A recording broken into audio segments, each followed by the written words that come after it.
chunks of me. You're a shark and I'm swimming. My heart still thumps. Ici on a eu 2 villages, Atis et Mons, un peu plus loin. C'était assez courant dans le coin. Il faut vraiment imaginer que jusqu'au milieu, voire même à la fin du 19e siècle, on était dans un environnement rural avec des petits villages. Et ces 2 villages se sont réunis en 1817. Il y a eu beaucoup de réunions de villages comme ça. On pense par exemple Viry-Châtillon, Paray-Vieille-Poste. Et donc ce qui est intéressant avec ce lieu-là, c'est parce que la balade est vraiment sur les transformations des identités territoriales, c'est comment à un moment il y a eu une transformation assez radicale et rapide.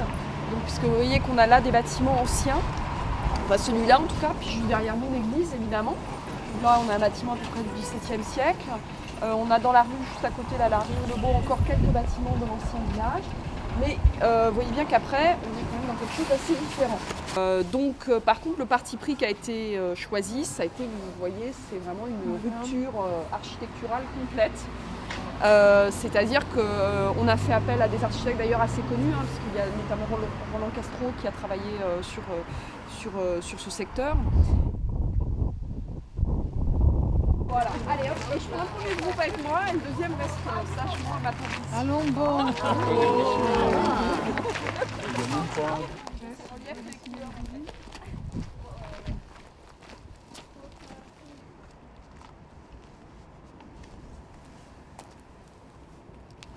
Et en fait, quand on va revenir, vous allez chacun vous mettre avec un petit camarade. Vous devez lui décrire ce que vous avez vu et lui va le dessiner. Vous voyez, vous avez choisi le bon groupe. Oh, Voilà, donc je vous laisse observer. ce qu'on a vu. Et moi, ça. quand on reviendra, il faudra leur faire dessiner sans qu'ils l'aient vu. Ils vont vous décrire ce qu'ils ont vu et vous allez le dessiner. C'est un jeu que nous appelons le jeu de l'appareil photo, que nous faisons très souvent à Maison de Banlieue. Et c'est la première fois que je le fais en balade urbaine, mais j'avais promis une surprise aujourd'hui. Déjà qu'on dessine les bien. Extrême gauche, 4-5 tours, assez haute. Alors, De l'autre côté, parce que je crois que c'est la Seine qui passe au milieu, de l'autre côté du versant. Oui, enfin, un grand ciel, oui. Enfin, comme si la photo remplissait, il y avait le ciel qui remplissait toute la photo avec des arbres sur toute la longueur et des petites maisons. Sur la gauche, j'ai vu des constructions. Des grands bâtiments? Pas trop. Voilà, pas trop. Pas Le C, à mon avis, on voit le D aussi. Qui doit être... Mais le délai, il n'est pas passé là. À mon avis, c'était le C. Alors, il faut mettre des grues partout, des choses de chantier. Mais vous en mettez plein, au moins une dizaine. Hein, c'est pas d'avoir le dessin carrément. Vous avez vu Qui n'ont pas vu, vous êtes prêts à découvrir? Oui. Allez, on y va. Ah bah oui, moi j'ai vu. Non, mais le but de ce petit exercice, c'était juste de réfléchir sur la question sur la notion de paysage, en fait, la question de paysage. D'abord, je voulais vous aussi quelque chose, c'est que quand j'ai amené d'abord le premier groupe ici, avant de faire quoi que ce soit, je leur ai demandé de noter, de regarder, de noter 3 mots comme ça qui leur venaient à l'esprit. On ne regardera jamais le paysage de la même manière si vous êtes vous, si vous êtes vous, si vous êtes vous ou moi.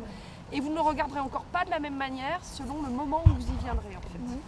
Voilà, la perception changera. Parce que vous pouvez revenir ici peut-être dans 3 mois, vous n'aurez pas la même lumière, vous n'aurez pas le même temps, vous ne serez pas dans le même, état d'esprit, dans le même moment. Triangles are my favorite shape. 3 points where 2 lines meet. Toe to toe, back to back, let's go. My love is very late. Till morning comes. Elle était bleue à l'origine et en fait elle a été ravalée en rose. Personne ne sait que c'est la cité bleue, mais c'est resté chez les habitants qui continuaient à l'appeler cité bleue malgré tout. Voilà. Après, voilà. Mais après, il y a quand même des tentatives d'essayer d'améliorer les choses. Et ici, alors en fait, moi, la seule chose que je sais sur ce quartier-là, c'est qu'a priori, il y a eu un effort sur les matériaux d'isolation. Voilà, surtout. Après, il y a peut-être d'autres choses qui ont été faites, mais je je connais pas vraiment le projet, donc je peux pas vous dire.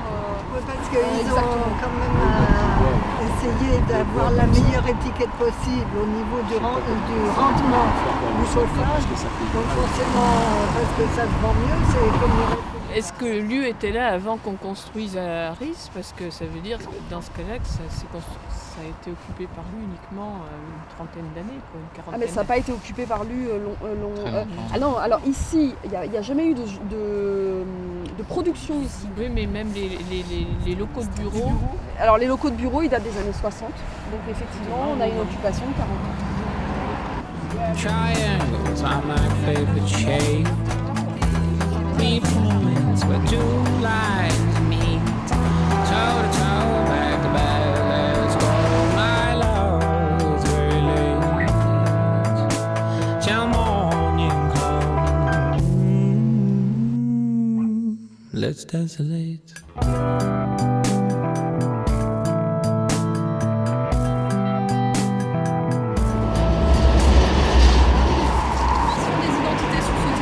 Cette zone industrielle, elle est extrêmement importante. D'abord quand elle intervient à la fin du 19e siècle, parce qu'ici à l'origine il y avait des pâturages et des champs. Donc la vallée va complètement se transformer à ce moment-là. C'est-à-dire que voilà, on a. Parce que, alors pour le coup, par rapport à ce qu'on a vu dans le centre-ville tout à l'heure, ça veut dire arriver de nouvelles populations qui sont absolument pas les mêmes qu'avant, dans le sens où ici on avait des ruraux, des agriculteurs, et là on va commencer à avoir des ouvriers, des cheminots, donc alors la constitution de la zone industrielle, c'est les années 1890. Et puis ça va se faire petit à petit, avec l'arrivée des cheminots et des ouvriers. On va aller voir le quartier du Val, qui est un quartier ouvrier et cheminot constitué à ce moment-là. Et donc on va avoir, au début du XXe siècle, comme ça s'est passé dans toute la banlieue, les basculements des municipalités, c'est-à-dire sur les usines. Toutes les usines du quai étaient équipées comme ça. Donc on avait l'arrivée des voies directement à l'arrière des entrepôts, ce qui était extrêmement pratique. Mais on a arrêté d'utiliser majoritairement le fer et le fleuve pour le transport industriel, sauf pour les matériaux de construction par exemple. Et sinon on a complètement arrêté. On utilise essentiellement les camions. Et de fait ici c'est assez enclavé, assez compliqué. Donc du coup on a une zone qui a complètement périclité. En plus la crise aidant, enfin les crises, il faudrait dire les crises parce que aidant les industries ferment, se déplacent. Et donc on a lentement une zone qui est devenue une friche industrielle. On est passé devant Cemex. Cemex c'est un cas un petit peu particulier. S'ils sont encore installés là, c'est d'abord parce qu'il y a la proximité de la Seine. On transporte encore des matériaux de construction par le fleuve. on ne va plus être interdit de transporter le matériel de construction autrement que par la Seine. Et ben voilà, donc ils ont encore de beaux jours. Encore de beaux jours. Donc on est à côté du fleuve, effectivement, vous avez vu, on a longé leur petit port d'ailleurs de travail.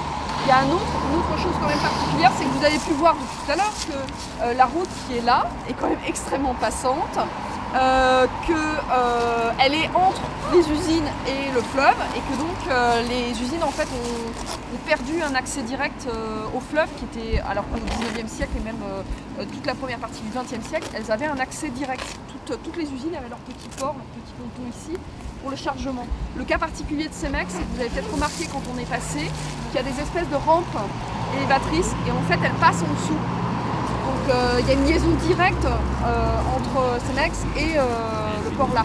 Voilà les péniches. Ce qui fait que c'est aussi une des raisons pour lesquelles ils peuvent rester ici, c'est qu'ils ne sont absolument pas embêtés par cette route. Même, sur Évry, c'est la même chose. Bien sûr. On a aussi Cemex parce que c'est lié au grand chantier de construction et d'aménagement. Et ça, on va pas. C'est lié à l'existence même de potentiels et d'atouts qui ne sont pas négligeables. Non, tout à fait. Parce que quand on détruit quelque chose, il faut aussi récupérer les matériaux, tout ce qu'on produit par la destruction des immeubles. Et ça se fait dans des endroits où il n'y a pas trop d'habitat et où donc ça ne gêne pas les riverains. Parce que on ne peut pas non plus dire qu'on va mettre les usines ou ces activités-là toujours plus loin des zones d'habitation.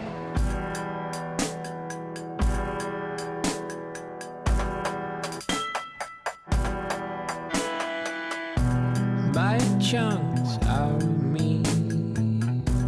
You're a shark and I'm swimming. My heart still thumps as I bleed. And all your friends come sniffing. Triangles are my favorite shape. On est donc dans le quartier du Val, donc je vous ai dit tout à l'heure qu'il avait été construit pour accueillir des cheminots et des ouvriers en lien avec le triage et les usines. Et la particularité de ce quartier, c'est qu'il a été bombardé tout le printemps 1944 par l'aviation alliée. Alors en fait, c'est pas le quartier d'habitation qui était visé. Oui. En 1944, ce sont les alliés qui bombardent. Anglaise et américaine, tout à fait. Ils bombardent tout le printemps. Le plus gros bombardement ici a lieu la nuit du 18 avril 1944. C'est le bombardement qui sera le plus destructeur et le plus meurtrier.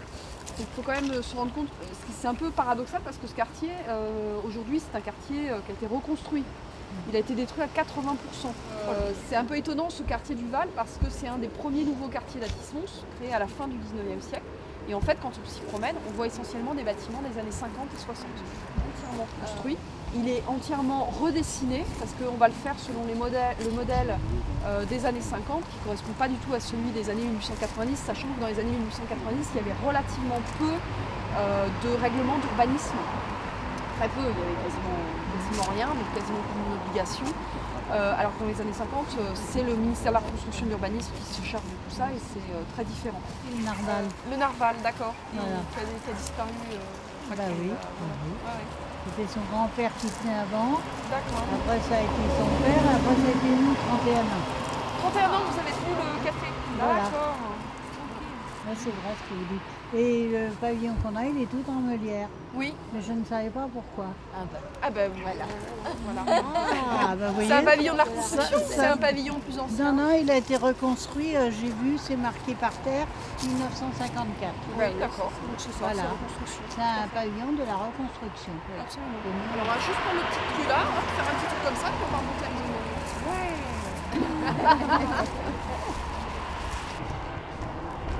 Non, alors la boulangerie ne fonctionne plus, mais je crois qu'il y a toujours un fournil par contre. Oui. Je crois qu'ils cuisent. Voilà. Ils cuisent toujours ici, mais c'est plus ouvert comme commerce. Et le bâtiment, bon, vous voyez, est assez intéressant. On a, pardon ?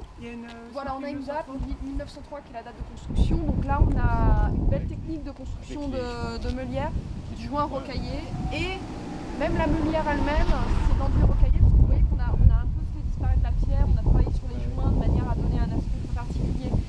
Ce qui est intéressant aussi là, c'est que vous êtes sur l'ancienne rue de Juvisy. C'est le tronçon qui reste en fait. La rue de Juvisy maintenant elle est là, elle a été déplacée. Et quand on regarde les plans en fait, d'avant-guerre, on voit bien que ici, elle était là en fait. Donc on voit comme le quartier, les rues ont vraiment été redessinées. Complètement. Voilà, tout à fait. Parce que ça c'est la cité cheminote du Cottage. Donc c'est les habitations qui ont été construites pour les cheminots à la fin du 19e siècle. C'est des maisons qui datent des années 1890 et qui ont été construites donc, pour les cheminots qui travaillaient à la compagnie d'Orléans. Puisque la compagnie qui exploitait la ligne, c'était la compagnie d'Orléans. Donc c'est vraiment les dernières traces qu'on a de cet habitat lié au triage, lié au lieu de travail. Donc on a un travail sur la meulière, la brique, voilà. Nous habitons dans la région et puis qu'on a pensé que c'était intéressant de connaître l'histoire de cette ville, ses aménagements urbains, ses évolutions, ses bombardements, voilà. Puis voilà, puis on profite pour marcher. Alors, ce qui est typique reconstruction, alors déjà on voit bien, on a un réusage de la meulière. Par contre, on a un travail sur les joints quand même, même sur le mur qui n'est pas le même. Où on voit, la pierre est comment chassée dans le béton. En fait, le béton est beaucoup plus présent, très lisse. Voilà. Et ce qui est très typique des années 50 et de la reconstruction, ce sont les entourages de portes, de fenêtres qui sont en saillie. Ça, c'est vraiment la mode de l'époque, d'avoir ces espèces d'entourages en saillie, donc des éléments très rectilignes. Et alors, ce qui est aussi intéressant, c'est que du coup, là, c'est un petit peu de préfabriqué. Parce que autant le mur c'est de la maçonnerie traditionnelle, il est monté quand même comme un mur en meulière, autant tout ce qui est entourage de portes et de fenêtres, c'est moulé en usine et c'est amené et c'est encastré dans le mur. Voilà, donc on a un début de préfabrication sur ces bâtiments-là. Tout à fait. Donc il y a d'autres maisons, ça vaut le coup de se balader, où il y a des choses assez intéressantes sur des cages d'escalier, comment on va utiliser par exemple des petites fenêtres qu'on va aligner en hauteur pour donner des effets un petit peu intéressants, d'autres qui vont utiliser des arrondis.